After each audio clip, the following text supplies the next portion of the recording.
I knew that whenever I went through my teacher training that I immediately wanted to open a studio, and so I didn't hesitate. I live in a very small town in East Texas.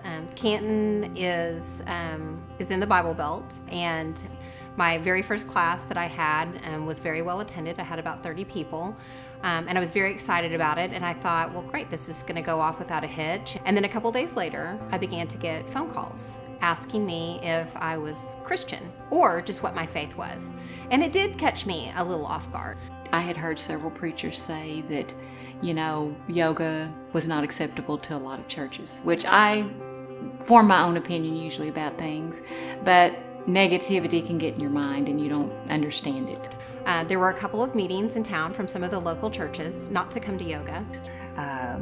They questioned it, thinking it was a religion. And in time, I found out that it was not a religion. So I have a funny story about my cousin. She was at a party one night and she overheard some ladies talking about yoga and that they loved yoga, but that you had to really be careful when you went to a yoga class because of the music that was being played in the background. The words that we use in yoga classes or the chants that you hear in the background are all about just inviting love and tranquility and peace. Yoga couldn't be more about love. I got out of the truck one morning and it was one of those days where I had 10 things to think about and there was no way I was going to get any of them done because it seemed impossible. And I came in here and something happened. I don't know how to explain it, but I can remember going to the same place, getting in the truck that I got out of the truck, and everything had a solution.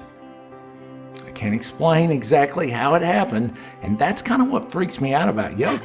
People are terrified of anything that they don't understand. So again, that's what this is about. This documentary is about helping people understand what it is that we do. I don't know what people think it is that we do in here. I've heard what people think it is that we do in here, but really all we're doing is coming in, we're sitting down, we're setting our intention, we're learning how to breathe properly so that we can get in touch with ourselves, we're getting into movement, we are getting into better communication with the people around us. I just know that the atmosphere in here is just so peaceful. I know it's really helped me on my healing. Not just the saunas, but being able to have the support and love that I receive here.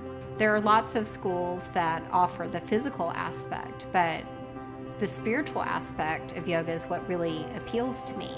So people are seeking. They're looking for ways to feel more connected to themselves. They're looking for ways to feel more connected to their families and to have a lifestyle and a practice that they can take with them. Anybody can take the spirituality of what they're learning and incorporate it into their faith. But that's what it was. It was the connection to God that was important to me. It was what was actually life-changing, was this connection to something greater than myself. This is something that's really, really important for me to say in this documentary.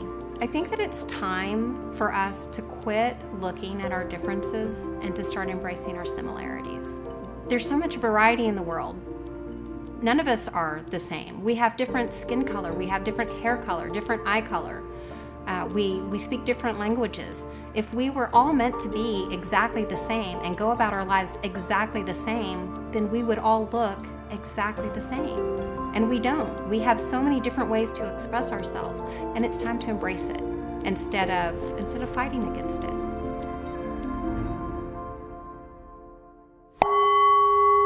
Oh.